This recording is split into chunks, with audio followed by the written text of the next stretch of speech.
പൊട്ടിച്ചൊഴുകി.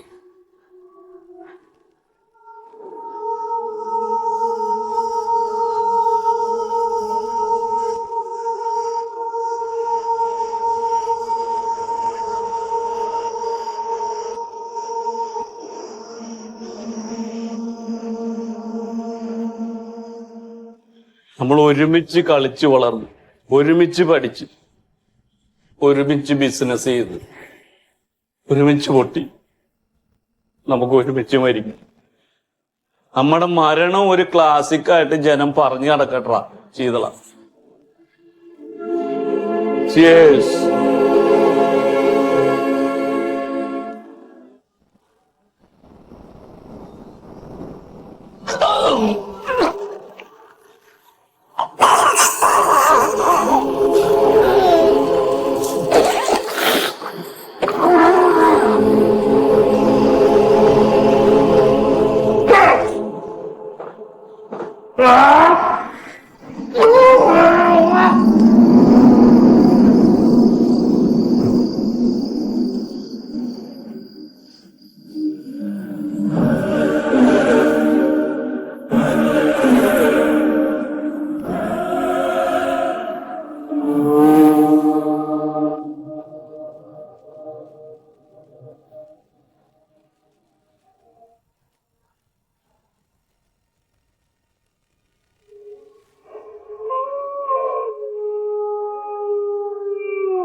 ശീല, ഞാനൊരു കാര്യം ചോദിച്ചാൽ നീ സത്യം പറയണം, സത്യസന്ധമായിട്ട് എന്നോട് പറയണം. ഞാൻ നിന്നെ ചതിച്ചെന്ന് എനിക്ക് വല്ല തോന്നലുണ്ടാ മനസ്സിൽ?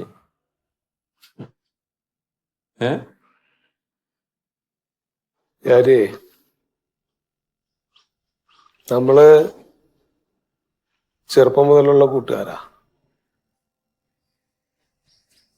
അന്നും ഇന്നും ഏതൊരു കാര്യത്തിനും നമ്മൾ ഒരുമിച്ച് നിന്നിട്ടുള്ളൂ. എന്റെ വീട്ടുകാര് പോലും എന്നെ ഉപേക്ഷിച്ച സമയത്ത് കാര്യം നീയാ എനിക്ക് കൂടെ ഉണ്ടായിട്ടുള്ളൂ. നമ്മളൊരു ബിസിനസ് ചെയ്തു, അത് പൊളിഞ്ഞുപോയി. അതല്ലാതെ അനവധി തവണ നമ്മൾ പല ശ്രമങ്ങളും നടത്തി നോക്കിയിട്ടുണ്ട്, പക്ഷെ വിജയിച്ചില്ല. പക്ഷെ ആളുകൾ അങ്ങനെയല്ലടാ പറയണത്. വെറുതെ നിന്നേച്ച നിന്നെ വിളിച്ചുണ്ടോന്ന് ഞാൻ ഈ ബിസിനസ്സിൽ പങ്കാളിയാക്കി നിന്നെ പറ്റിച്ച് നിന്നെ നശിപ്പിച്ചെന്നുള്ളതാണ് ഒരു വർത്താനം. നീ അത് വിശ്വസിക്കണ്ടെന്ന് മാത്രം എനിക്കറിഞ്ഞാൽ മതി. ഞാൻ നമ്മൾ രക്ഷപ്പെടാനേ ശ്രമിച്ചിട്ടുള്ളൂ, രക്ഷപ്പെടാനേ ഭാര്യ ശ്രമിച്ചിട്ടുള്ളൂ. ഞാൻ രക്ഷപ്പെടലോട് പോവാൻ പറയണ പേര്. ആ ആളുകൾ ആരും ഇപ്പൊ നമ്മുടെ കൂടെ ഇല്ലല്ലോ. നീ പറ, നീ സത്യസന്ധമായിട്ട് പറ. വെള്ളപ്പൊക്കം വന്നത് ഞാൻ കാരണമാണാ? ഈ നാട്ടിൽ കൊറോണ വന്നിട്ട് 3 കൊല്ലം രാജ്യം അടച്ചിട്ടത് ഞാൻ കാരണമാണാ? നീ പറ. നമുക്ക് തമ്മിൽ ഒരു വിശ്വാസം ഉണ്ടായ മതി പേര്. നമ്മൾ പരസ്പരം അങ്ങോട്ടും ഇങ്ങോട്ടും പറ്റിച്ചിട്ടില്ല. ആത്മാർത്ഥമായിട്ട് നമ്മൾ ശ്രമിച്ചിട്ടുമുണ്ട്. പക്ഷെ വിധി എന്ന് പറയുന്ന ഒന്നുണ്ടല്ലോ, അത് നമുക്ക് അനുകൂലമല്ല. എല്ലാവരും വിജയിക്കണം എന്നില്ലല്ലോ, പരാജയപ്പെടുന്നവരും ഇല്ലേ ഭൂമിയില്. നമ്മൾ പരാജയപ്പെടാൻ വേണ്ടി മാത്രം ജനിച്ചവരാടാ. നമ്മൾ പരാജയപ്പെടാൻ വേണ്ടി അല്ല. നമ്മൾ എന്തെങ്കിലും തെറ്റ് ചെയ്തിട്ടുണ്ടാ? നമ്മുടെ ബിസിനസ് ഒന്ന് പച്ച പിടിച്ച് വന്നപ്പോ അല്ലേ ഈ ബുദ്ധിമുട്ടൊക്കെ കൂടി നമുക്ക് വന്നത്. ആർക്കും വേണ്ടാത്തവരാണെങ്കിൽ ഭൂമിക്ക് ഭാരമായിട്ട് എന്തിനാ വിചാരിക്കുക നമ്മള്? ഇനി വേണ്ട. നമ്മുടെ കയ്യിൽ പൈസ ഉള്ളപ്പോ കുടുംബമുണ്ട്, സുഹൃത്തുക്കളുണ്ട്, ക്ലബ്ബുകാരുണ്ട്, എല്ലാവരും ഉണ്ട്. എല്ലാ പരിപാടിയും സ്പോൺസർ ചെയ്തത് നമ്മളല്ലേ ഈ നാട്ടിലാ. ഇപ്പൊ ഒരു പന്നിക്കും നമ്മളെ വേണ്ട. ഇനി ഞാൻ ഒരു കാര്യം കൂടി നിന്നോട് ചോദിക്കാം. നമ്മളിപ്പോ എടുത്ത തീരുമാനം നിന്റെ സ്വന്തം ഇഷ്ടത്തോടെ ചെയ്യണേണ്, അല്ലെ ഞാൻ നിർബന്ധിച്ചിട്ട് നീ മനസ്സുണ്ടാക്കിയാണ്? അത് നീ പറ. ഈ തീരുമാനം നിന്റെ മനസ്സിൽ ഉറപ്പിച്ചെടുത്ത തീരുമാനമല്ലേ? കാര്യേ, ഇതുവരെ നമ്മൾ ഒരുമിച്ച് തീരുമാനിച്ചിട്ടുള്ള, ഒരുമിച്ച് ഒപ്പം നിന്നിട്ടുണ്ട്. മരിക്കുന്നിടത്ത് എന്താ പിന്നെ നിനക്കൊരു സംശയം? ഇവിടെ നമ്മുടെ തീരുമാനം ഒന്നിച്ചെടുത്തതാവണ്ടേ? നിനക്കെന്താ സംശയം? സംശയമില്ല, ഞാൻ ചോദിച്ചാണ്, നീ അതടിക്ക്. എനിക്ക് ഒരു സംശയം മാത്രമേ ഉള്ളൂ പ്യാരെ. ഇത് കഴിച്ചാ നമ്മൾ മരിക്കില്ലേ? ഉറപ്പായിട്ടും മരിക്കും. ഞാനിത് യൂട്യൂബിൽ സെർച്ച് ചെയ്ത സാധനവും 2 വാങ്ങിയിട്ടുണ്ട്. ഇത് മരിച്ചില്ലേ വയറിളകും, അത് ഛർദിക്കും. പക്ഷെ അത് ഉള്ളിൽ ചെന്ന് നമ്മൾ ഉറപ്പായിട്ടും മരിക്കും. മറ്റവള് മാംഗോ ജ്യൂസിൽ കൊടുത്തില്ലേ രേഷ്മ, സെയിം പ്രൊഡക്റ്റ് ആണത്. ധൈര്യമായിട്ട് വിശ്വസിക്കാം. പൊട്ടിച്ചൊടുക്കി. ഇത് കഴിച്ചിട്ട് മരിച്ചിട്ടില്ലെങ്കിൽ ഉണ്ടല്ലോ, ആശുപത്രി ചെന്നാ മൂട്ടിക്കൂടെ മരുന്ന് കയറ്റി മൊത്തം കലക്കിയിട്ട് അവര് പുറത്തേക്ക് ഇറക്കുള്ളൂ. ഇല്ല ചെയ്തുള്ള ഇത് സ്വയംഭം സാധനമാണ്. ഒരു വേദന ഉണ്ടാവില്ല. കുടല് നശിച്ച് പണ്ടാറടങ്ങി ഞങ്ങൾ ചത്തുപോകും. ഒരു ശല്യം ഉണ്ടാവില്ല. നീ അത് വലിച്ചേ, വലിക്കത്. നിന്നെയൊക്കെ കാണിച്ചു തരാടാ. ഞങ്ങൾ ആരാണെന്ന് കാണിച്ചു തരാം.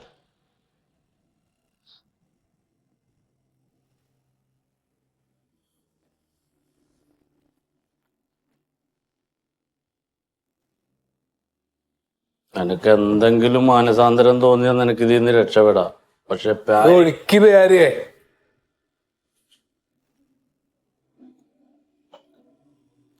ഒരു തുള്ളി പോലും ഞാൻ കൂടുതൽ എടുത്തിട്ടില്ല. കച്ചവടത്തിലും എടുത്തിട്ടില്ല, ഇതിലും എടുത്തിട്ടില്ല. അത്രേ സത്യമുള്ളവനാ പ്യാരി. ദൈവമേ, വലിയ ഇടങ്ങേറില്ലാതെ ഒന്ന് ഞങ്ങളെ രണ്ടുപേരെയും തീർത്ത് തന്നേക്കണം.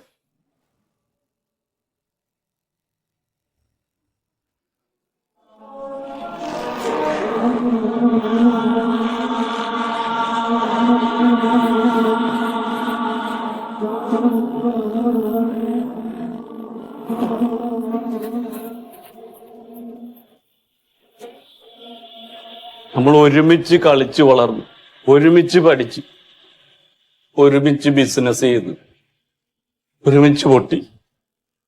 നമുക്ക് ഒരുമിച്ച് മരിക്കാം. നമ്മുടെ മരണം ഒരു ക്ലാസിക്കായിട്ട് ജനം പറഞ്ഞു നടക്കട്ടാ ശീതള. ഒരു മിനിറ്റ്. എന്തേ? തീർന്നതിന് മുമ്പ് ഞാൻ എന്റെ മോന്റെ ശബ്ദം ഒന്ന് കേക്കട്ടാ.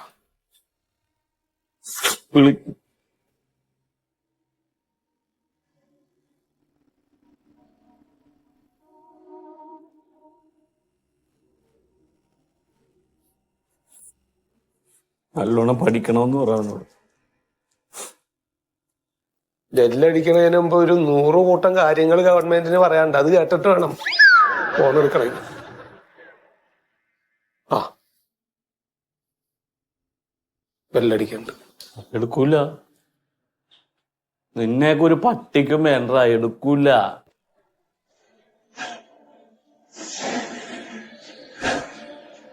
എങ്ങനെയുണ്ട്?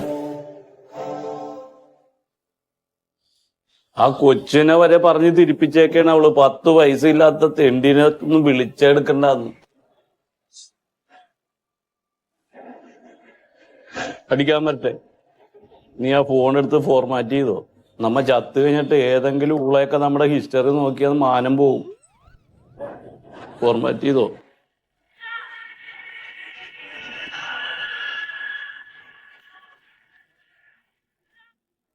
പോയില്ലേ? കുടിച്ചോ. Cheers.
പോയില്ലേ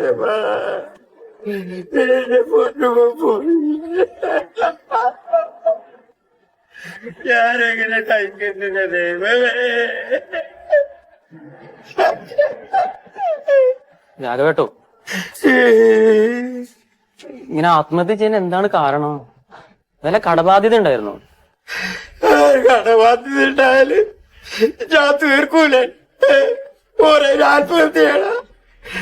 ആരും അറിയാതെ ഞാനൊരു 25 ലക്ഷം ബാങ്കിലിട്ട് അതെടുത്ത് ഞാൻ ഒരു കോഴിക്കട്ടിയിലെ ഞാൻ അറിയാത്ത. ഞാനതറിഞ്ഞില്ലല്ലോ. അല്ല രാഘവേട്ടാ, ശീതളിനും പ്യാരിയും ഒന്നിച്ചല്ലേ വിഷം കഴിച്ചത്? എന്നിട്ട് ശീതളൻ മാത്രം ഇങ്ങനെ രക്ഷപ്പെട്ടു? ആ പറമ്പിൽ പോയി കിടന്നിട്ടല്ലേ ആ ശീതളൻ വീട്ടിൽ പോയി കിടന്നു. അപ്പൊ ഛർദി കണ്ടിട്ട് മക്കളെല്ലാം ഭാര്യയെല്ലാം കൊണ്ടുപോയിട്ട് ആസ്പത്രിയിൽ കൊണ്ടുപോയി രക്ഷപ്പെടുത്തി. ഇവർ ആ പറമ്പിൽ ഒറ്റക്ക് കിടന്നിട്ട് ആടേ പോയി. എന്റെ അമ്മേ, ശീതള മരിച്ചില്ലേ? പിന്നെ ഇല്ലേ സദ്യ? ഒന്ന് പോയടാ ഊളെ, നീയൊക്കെ എന്റെ തീറ്റ കാണാതെ നടക്കാണ്. 16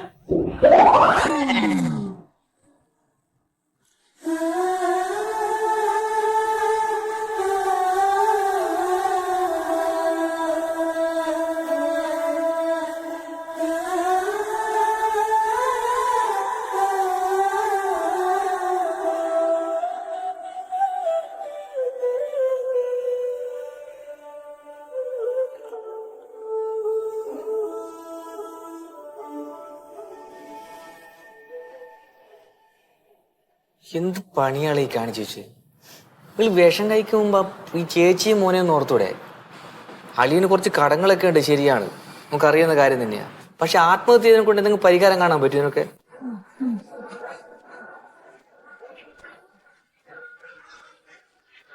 ശീതള, ശീതള, കാര്യടാ. എടാ ഇവിടെ നോക്കടാ. എടാ ഞാൻ മരിച്ചെന്നും പറഞ്ഞ് ഞാൻ എന്റെ വീട്ടിൽ ചെന്നപ്പോ അച്ഛനാ പറഞ്ഞത് നീ രക്ഷപ്പെട്ട് നീ ആശുപത്രിയിൽ കാണുന്നൊക്കെ. എടാ ഒന്ന് നോക്കടാ, കാര്യടാ. എടാ, അന്ന് സംഗതി ശരിയാണ്, എന്റെ മൊബൈൽ ഓഫായിരുന്നു, ചാർജ് ഇല്ലായിരുന്നല്ലോ. ഞാൻ ചാർജ് കുത്തിയിട്ടേക്കായിരുന്നു. അത് കഴിഞ്ഞ് അത് ഓൺ ചെയ്തിട്ട് ഞാൻ തിരിച്ചു വിളിച്ചു, കിട്ടണില്ല. ആ നേരത്തിലാണ് അതൊക്കെ നമ്പറാടാ, ഓഫ് ചെയ്തിട്ടതാടാ. ബെല്ലടിക്കണ കേട്ടതല്ലേ? ഇല്ല, അളി എന്തിനാ ഇങ്ങനെ ടെൻഷൻ അടിക്കുന്നത്? നമ്മളെ വീടിന്റെ പാർട്ടീഷൻ കഴിഞ്ഞിട്ടില്ലല്ലോ. ചേച്ചിക്കുള്ള അവകാശം അവിടെ തന്നെ ഉണ്ട്. അവകാശം വിറ്റാത്തന്നെ 10-30 ലക്ഷം രൂപ അളിയന് കിട്ടില്ലേ?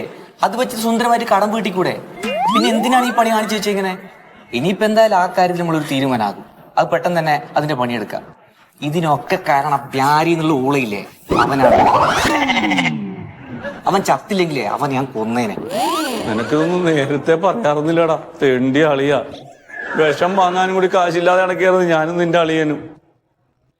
അബദ്ധമായി പോയല്ലോ ദൈവമേ. മാത്രല്ല, ആ തവളക്കുണ്ടിലെ സ്ഥലയില്ലേ, അവിടെ വരാൻ പോകുന്ന സൂപ്പർ സ്പെഷ്യാലിറ്റി ഹോസ്പിറ്റലാ. പോരാത്തിന് ഹൈവേയും.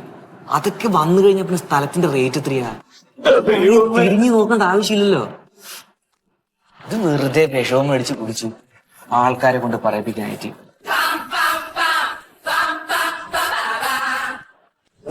എവിടെയുണ്ടാ ഉണ്ണി എവിടേക്ക് തെരഞ്ഞെന്നെ? വീട്ടിൽ പോയി. വീട്ടിൽ പോയപ്പോ മയ്യത്ത് എടുത്തു പോയി നടക്കും. പിന്നെ ഞങ്ങള് ക്ലബ്ബിൽ പോയി, ക്ലബ്ബിൽ തന്നെ കാണില്ല, എല്ലായിടത്തും തെരഞ്ഞ്. മൈതൂക്ക, ഞാനും ശീതളനും കൂടിയാ വിഷം അടിച്ചത്. അതുകൊണ്ട് ഞാൻ ചത്തുപോയി, അവർ രക്ഷപ്പെട്ട്. ഇപ്പൊ എല്ലാ സംവിധാനവും സൗകര്യവും ഒക്കെ അവരുണ്ടാക്കി കൊടുക്കുകയാണ്. എനിക്ക് അബദ്ധം പറ്റി മൈതൂക്ക. അല്ല, എങ്ങനെ ഓൻ രക്ഷപ്പെട്ട? എങ്ങനെ? അവൻ വിഷവും കുടിച്ചിട്ട് എങ്ങനെയോ വീട്ടിൽ ചെന്ന് പെട്ട് അവർ ആശുപത്രി കൊണ്ടുവന്ന്. ഞാൻ ആ പറമ്പിൽ വാളും വെച്ച് കിടന്നു പോയല്ല, ശരി, അവിടെ കിടന്ന് ചത്ത്. പിന്നെ ചേട്ടൻ അറിയാമോ, ആ സ്കൂളിൽ നിന്ന് എന്നെ വിളിച്ചിരുന്നു. എനിക്ക് ആ ജോലി ശരിയായി ചേട്ടാ, നല്ല ശമ്പളം. അതിനിടയിലല്ലേ ഓടിപ്പോയതൊക്കെ ചെയ്തത്. ചിന്തിച്ചൂടെ നാളിയത്? എന്തിനാടാ നീ വിഷം മരിക്കാൻ തിരഞ്ഞെടുത്തിന്? എന്തെല്ലാം സാധനമുണ്ട്. കയറ്, പോയ റെയിൽവേ ട്രാക്ക്, എന്തിനു പറഞ്ഞ വെറുതെ എന്തെല്ലാം ഉണ്ട് സാധനം. പോയി ഉണ്ണി, ഒന്നും പറയണ്ട, എന്തായാലും കഴിഞ്ഞില്ലേ. പിന്നെ ഞങ്ങൾ കുറെ തന്നെ അവസരം നമ്മളെ സുമേഷ് ചേട്ടനെ അവരുടെ ഈ ശീതളിനെ കാണാൻ ആശുപത്രിയിലേക്ക് വന്നിട്ടുണ്ട്. ഇനി ഇവിടെ കിടന്നിട്ട് സെന്റ് അടിച്ചിട്ട് കാര്യമില്ല, ഒരു കാര്യമില്ല. ഇനി നമ്മളെ യൂണിയൻ ഉണ്ട്, ആ യൂണിയനിലാണ് ചേരുക. ഫുൾ ടീം തന്നെ കാത്തിക്കുന്നുണ്ട്. നമുക്ക് സ്ട്രോങ് ആടാ, ഇപ്പൊ നമുക്ക് ഒന്നും ടെൻഷൻ അടിക്കണ്ട. ശീതള ഇല്ലാത്ത കാശുണ്ടാക്കി ഒപ്പിരുന്ന് വിഷം അടിച്ചിട്ട് എങ്ങനെ കാണാതെ കിടക്കാൻ തോന്നണ്ട നിനക്ക്? ഓക്കെ ഒരു ഭാര്യയായി, മക്കളായി, അളിയനായി, അവ തിരിഞ്ഞു നോക്കാത്തൊന്ന് അറിയണവൻ. ഒന്നും പറയാന്ന് വെച്ചാ പറയാതിരിക്കാൻ പറയാതിരിക്കാൻ നമുക്ക് ഇവിടെ ജോലിയാക്കാം. ഞാൻ പോവാം. ഫുൾ കമ്പനി ഉണ്ട്. വാ, ഉണ്ണി വാ.